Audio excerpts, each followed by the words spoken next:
meus amores! Muito bom dia! Hoje é segunda-feira, dia 23 de agosto, e eu estou aqui para dar continuidade ao nosso momento de ensino-aprendizagem aqui na nossa sala virtual. Na nossa última aula, nós falamos sobre a família silábica da letrinha C. Lembra? Lembra da nossa amiga letra C e de toda a sua família silábica? Pois é, hoje nós vamos estudar a letrinha D, tá bom?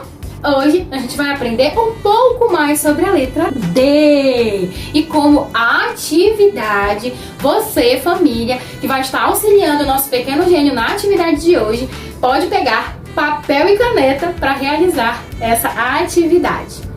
Em uma folha de papel em branco, você vai desenhar a letra D, bem grande, assim como essa minha que está aparecendo aqui. E o nosso pequeno gênio vai cobrir toda a linha da letra D com bolinhas de papel.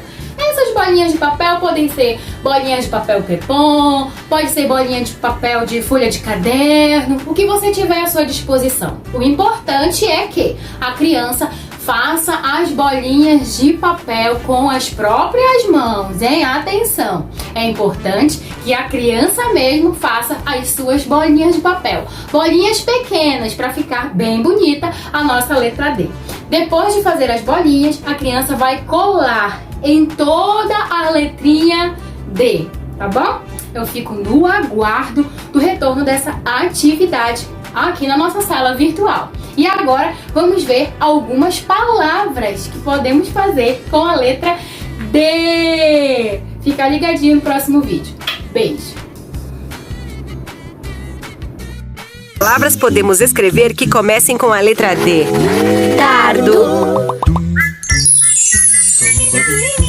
Podemos escrever dinossauro.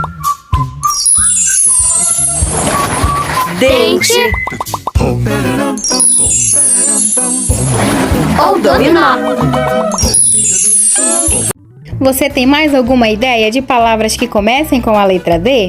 Então, me manda um áudio aqui na nossa sala virtual com as suas ideias de palavras que comecem com a letra D. Beijo, até a próxima aula.